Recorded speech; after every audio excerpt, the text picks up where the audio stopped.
Crispy sweet corn செய்யலாமா? வாங்க செய்வோம். ஸ்வீட் கார்னை வந்து இந்த மாதிரி தனித்தனியாக பிரித்து எடுத்துக்கணுங்க. கொஞ்சம் கஷ்டம் தான் செய்கிறது.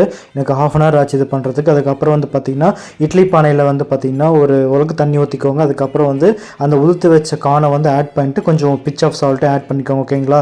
அதுக்கப்புறம் வந்து பார்த்திங்கன்னா வேக வச்ச கார்ன் எடுத்துகிட்டு ஒரு குண்டால் ஆட் பண்ணிக்கோங்க. பண்ணிவிட்டு கார்ன்ஃப்ளவர் மாவு இருக்குல்லங்க, அதுவும் ஆட் பண்ணிக்கோங்க. நம்ம செய்கிறது கிறிஸ்பியான கார்ன் செய்ய போகிறோம். அது கார்ன்ஃப்ளவர் தேவைப்படுது. லைட்டாக உப்பு ஆட் பண்ணிக்கோங்க. கலக்கி விட்டிங்கன்னா இந்த மாதிரி ஒரு ரப்பர் மாதிரி ஒரு இந்த பாத்திரத்தில் வரும். அதுக்கப்புறம் எண்ணெய் கொஞ்சம் ஊற்றிக்கோங்க தேவையான அளவு. அப்புறமேல அந்த கானை அப்படியே தூக்கி வந்து பார்த்திங்கன்னா ஆயிலில் போட்டு ஃப்ரை பண்ணி வெளியே எடுக்கலாங்க. அது வெளியே எடுத்தோம்னா சூப்பரான ஒரு கிறிஸ்பியான ஒரு ஸ்வீட் கார்ன் ரெடி ஆயிரும். ஃபஸ்ட் வந்து நான் இதை வந்து பவுலில் ஆட் பண்ணிக்கிட்டேன். அதுக்கப்புறம் வந்து பார்த்திங்கன்னா சில்லி பவுடர் கொஞ்சம் அண்ட் அதுக்கப்புறம் சால்ட்டு கொஞ்சம், உங்களுக்கு பெப்பர் இருந்தால் பெப்பரும் போட்டுக்கோங்க.